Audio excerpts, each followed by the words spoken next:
నమస్తే నేను Sanjana welcome to BRK news. Basic గా డాక్టర్స్ అంటే ప్రతి ఒక్కరికి కూడా పునర్జన్మ ప్రసాదిస్తారు. బట్ ఈ కేస్ ఇలాంటి కేసు కాదనమాట. ఎంతో హార్డ్ వర్క్ తర్వాత సక్సెస్ఫుల్ గా ఒక సంవత్సరం తర్వాత ఈ సక్సెస్ ని బయటకి అనౌన్స్ చేశారు. సో అనౌన్స్ చేసిన వెంటనే కూడా ప్రతి ఒక్కరు క్యూ కట్టారు. అసలు ఏంటి, వాట్ ఈస్ వాట్ అని చెప్పేసి, అసలు సర్జరీ ఏంటి, ఎవరూ చేయలేని పని ఈ డాక్టర్స్ చేశారు. సో అదేంటో తెలుసుకునే ప్రయత్నం చేద్దాం. ప్రస్తుతం మనతో పాటు ఉన్నారు యూరాలజీ కన్సల్టెంట్ డాక్టర్ రవిశంకర్ గారు, అలాగే plastic surgeon specialist Madhu Vinay గారు. సో వారితో మాట్లాడి వారి మాటలను తెలుసుకునే ప్రయత్నం చేద్దాం. నమస్తే సార్.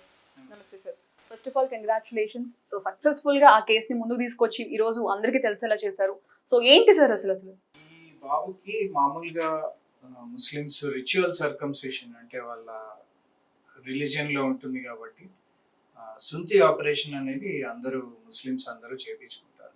అట్లాగే ఈ బాబుకు కూడా 4వ సంవత్సరంలో ఈ ఆపరేషన్ చేస్తూ ఉండగా ఒక మిస్హ్యాప్ అంటే ఇది జరిగింది.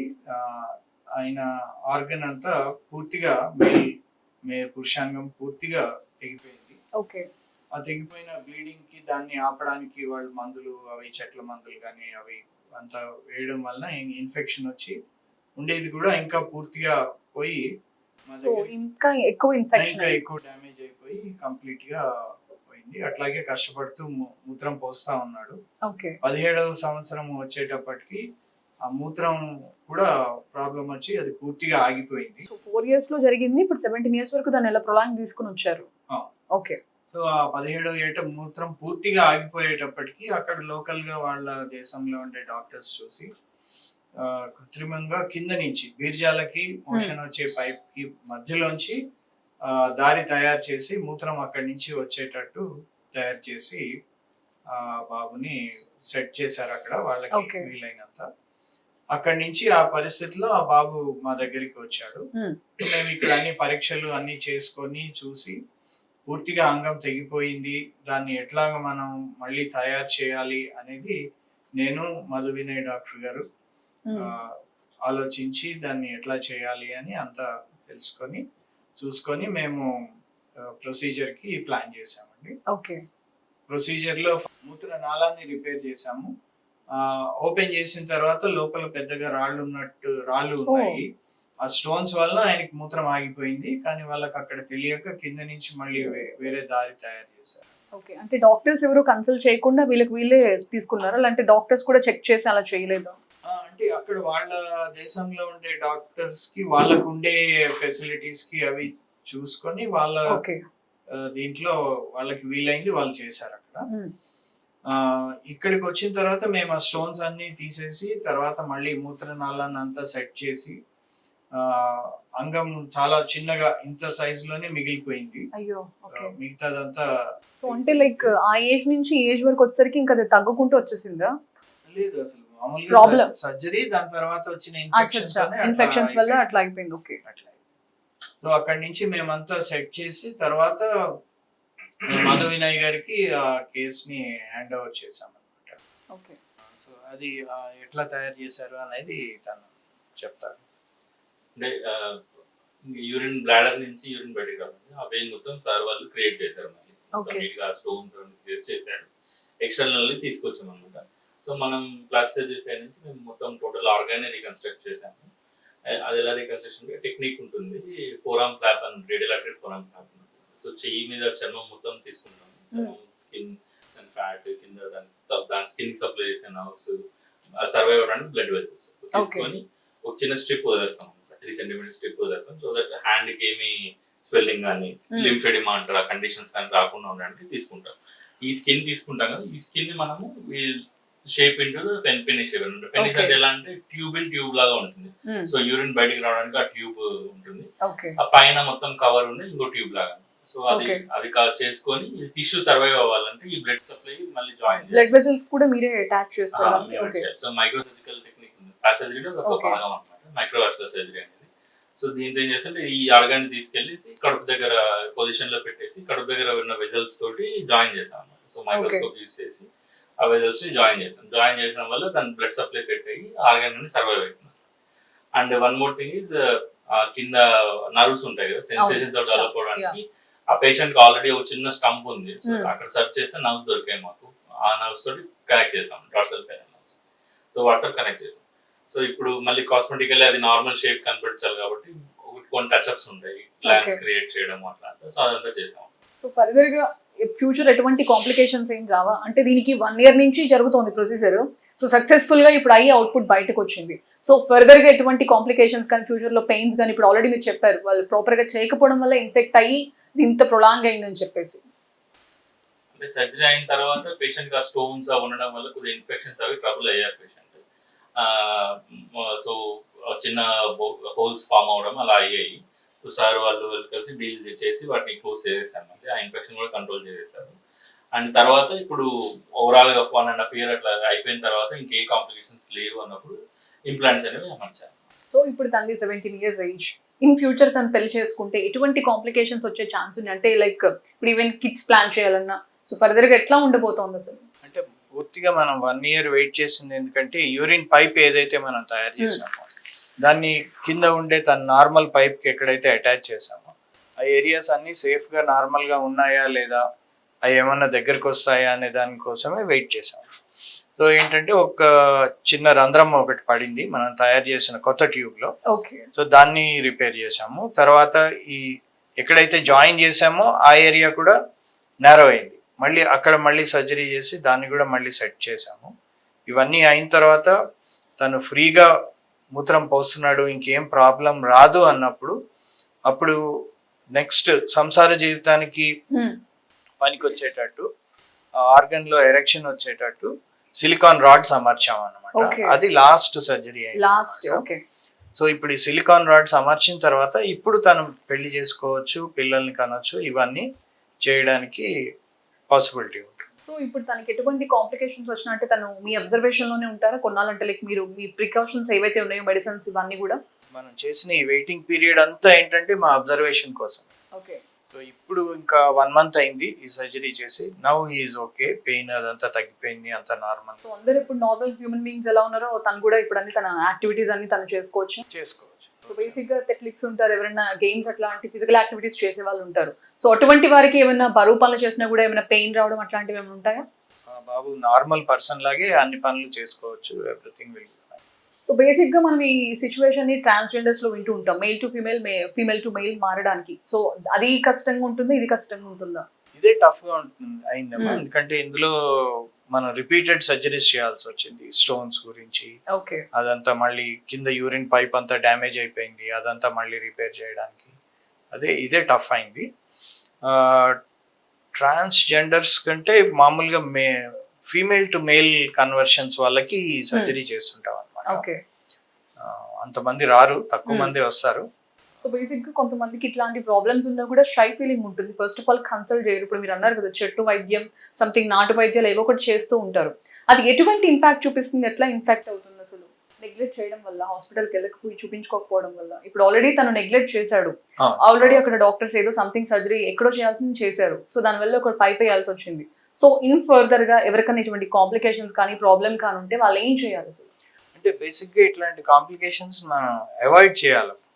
ఒకటి ఏంటంటే బయట ఆర్ఎంపీస్ దగ్గర కానీ అన్ట్రైన్డ్ పీపుల్ దగ్గరికి కానీ వెళ్ళి ఈ సొంతి ఆపరేషన్స్ కానీ ఇట్లాంటివి సెన్సిటివ్ ఆర్గన్స్ మీద సర్జరీలు చేయించుకోకూడదు.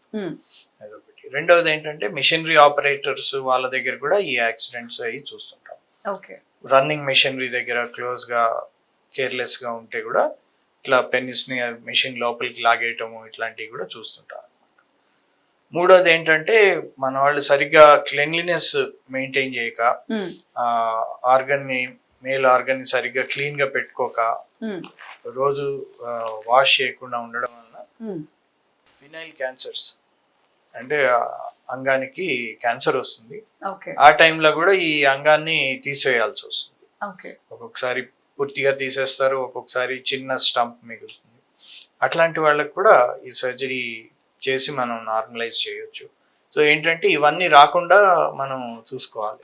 సో బేసిక్ గా మీరు ఇన్ని ఇయర్స్ కెరీర్ లో ఇటువంటి కేసెస్ ఇంతకు ముందు ఎప్పుడన్నా విన్నారా, చూసారా అసలు? యాక్సిడెంట్స్ అవి చూస్తూనే ఉంటాం.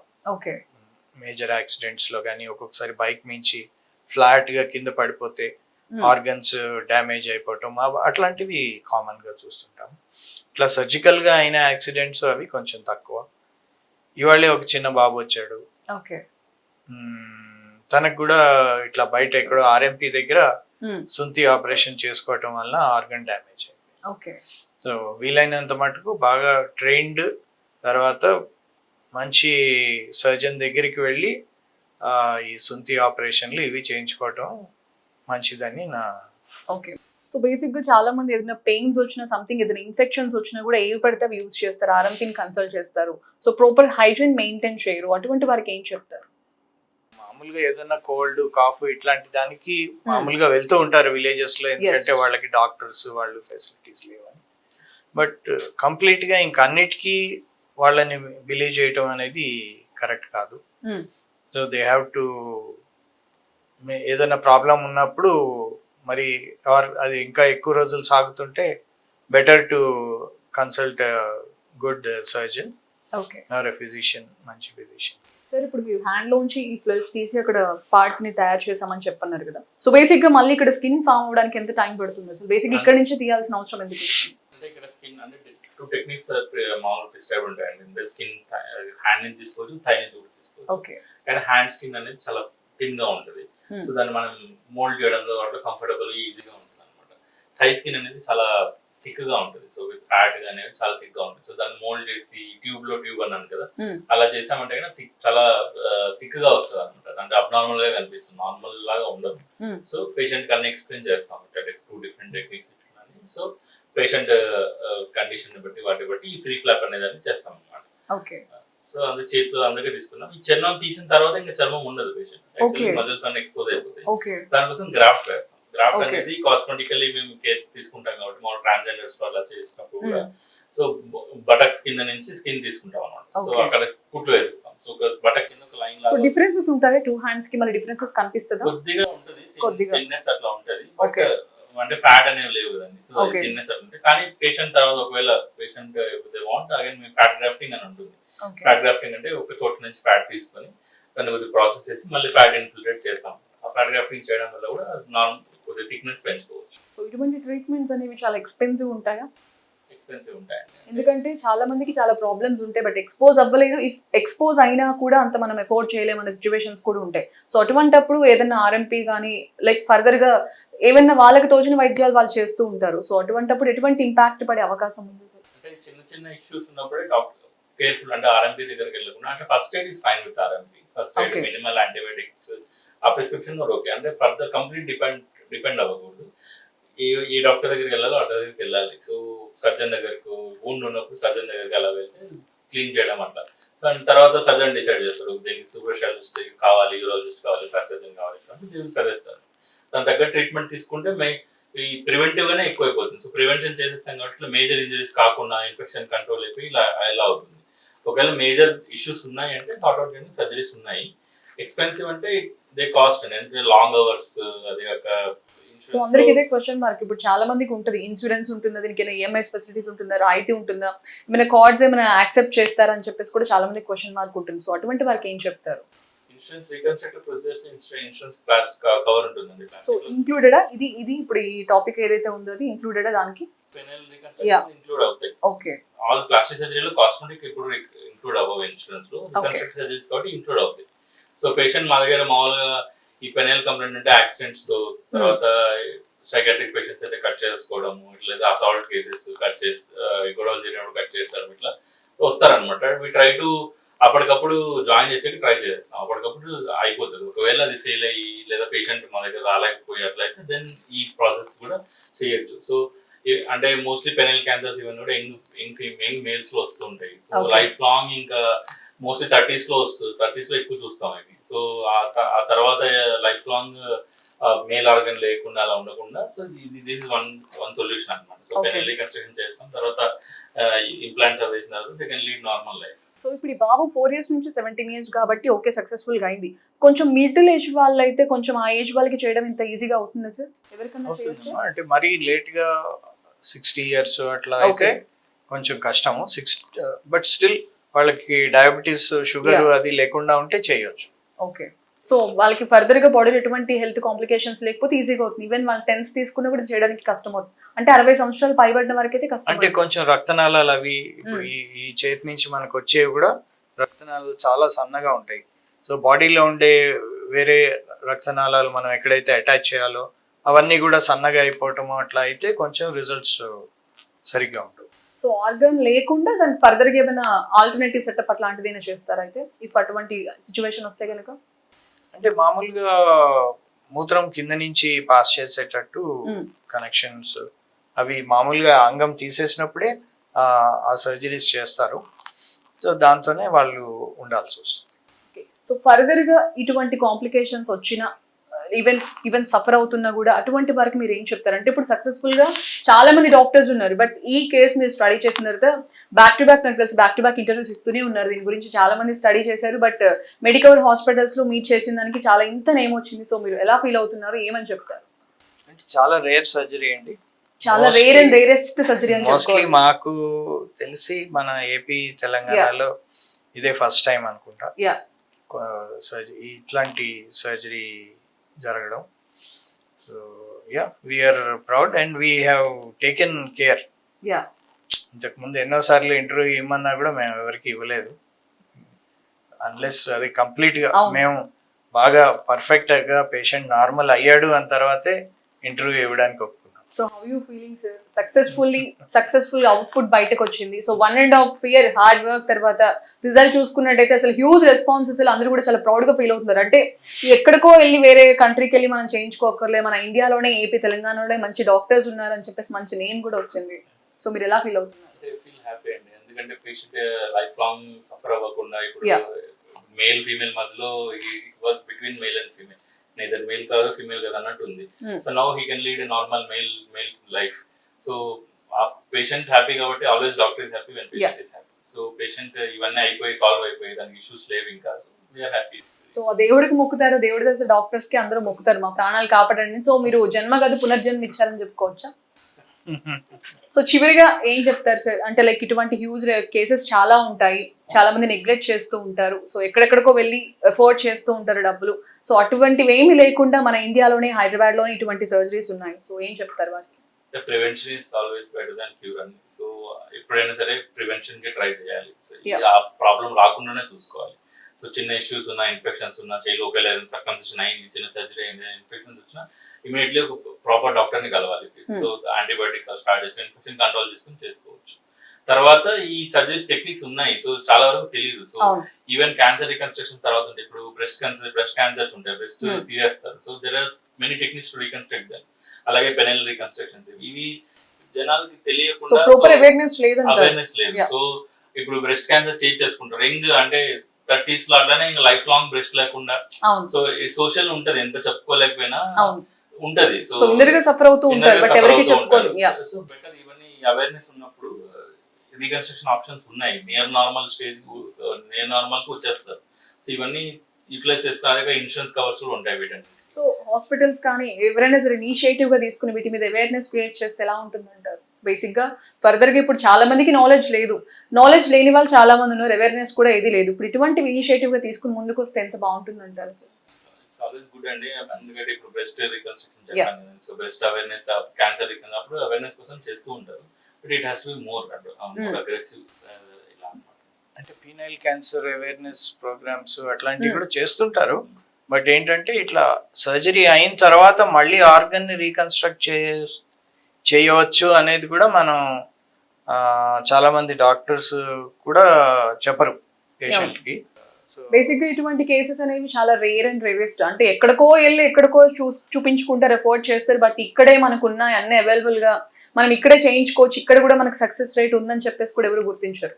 అసలు బేసిక్ గా మేము కూడా అంటే పెనిస్ రిమూవ్ చేసిన తర్వాత వాళ్ళకి ఇట్లాంటి ఒక చాయిస్ ఉంది అనేది కూడా మనం సరిగ్గా చెప్పము పేషెంట్స్ కి.